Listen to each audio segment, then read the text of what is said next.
The Baltimore Ravens Week 10 victory carried far more weight than just another positive result on the standings, as it symbolized the moment when a bold decision finally began to bear fruit. The game against the Minnesota Vikings ended 27-19, but the score doesn't fully tell the story that unfolded on the field. The Ravens built a lead, controlled much of the game, and even allowing a late comeback, showed something far more important than offensive dominance. They showed identity. Now at 4-5, the team is once again a true contender in the AFC North, something that seemed distant weeks before. While many expected a game defined by the strength of the offense led by Lamar, what actually appeared was a restless, aggressive defense, capable of altering the entire rhythm of the game. And it is at this point that the narrative begins to shift in Baltimore's favor. Throughout the season, the Ravens' offense has oscillated between efficiency and moments of difficulty, but the defense has found a formula that, while not perfect, has been effective, allowing yards but denying points. Against Minnesota, the team allowed over 360 total yards to the offense led by young quarterback J.J. McCarthy, but limited the opponent to only 19 points, marking the fourth consecutive game in which Baltimore has allowed 20 or fewer points. This is no coincidence. The secondary showed a high level of physicality, contesting routes, reducing separation, and imposing discomfort on every snap. However, the aspect that really stood out was the performance of the defensive line, which for the first time this season presented constant and uninterrupted pressure. Even appearing in the statistics with only one sack, the ability to collapse the pocket completely changed the rhythm of the game. The piece responsible for this recent transformation goes by the name of Dre'Mont Jones. Arriving during the trade window, Jones was quickly incorporated into the defensive system of coordinator Zach Orr, who had indicated that he would use him more on the interior of the defensive line. However, what was seen on the field was a versatile athlete, explosive on the edges, capable of forcing McCarthy to abandon the pocket several times.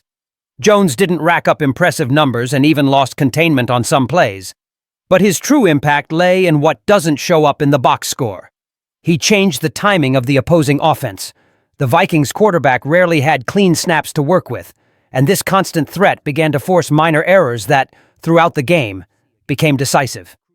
And this happened even before Jones completed a week on the Baltimore roster. While Dre'Mont Jones caused imbalance on the sidelines, the interior of the defense raised its standard at the right moment.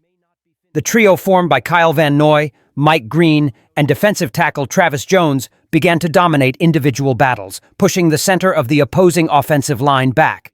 Travis Jones, specifically, delivered a performance that deserves highlighting. In addition to recording a sack, he deflected 2 passes at the line of scrimmage, something that interrupted McCarthy's reads at critical moments. Every time Minnesota tried to establish rhythm, a raised hand from the Baltimore defense would appear to break the play before it even developed. This physical presence, coupled with aggressive chasing tactics, transformed the Vikings' offense into one that needed to improvise rather than conduct. After the game, J.J. McCarthy acknowledged the direct impact of this defensive front.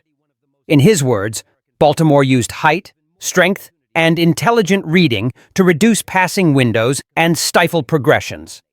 When an opposing quarterback leaves the field admitting he felt the pressure, it's not just a good isolated performance. It's a competitive statement. It means the opponent had to play uncomfortably, constantly adapting their plays, knowing that Baltimore's defense was always half a step away from exploding a play. This type of constant pressure isn't measured only in sacks. It's measured in psychological control, in the ability to dictate the pace, in making the other side play reactively. And that's what makes this moment so significant for the Ravens. Dre'Mont Jones isn't just a reinforcement to fill a rotation. He's a piece of structural change. If, with less than a week of chemistry, he can already alter the environment of the opposing pocket, his evolution within the system could represent the definitive turning point in the search for defensive consistency. As Baltimore enters the most decisive phase of the season, the presence of a defensive line capable of disrupting the rhythm of rival quarterbacks could be the difference between fighting for a playoff spot and competing for the division title until the end. The week 10 was just the first sign. The impact is only beginning. But a statement that will echo throughout the AFC. We're here, we're improving, and we're going all out. Now the question is simple. What comes next? Because if history is any guide, when the Ravens start moving like this, Something special is about to happen.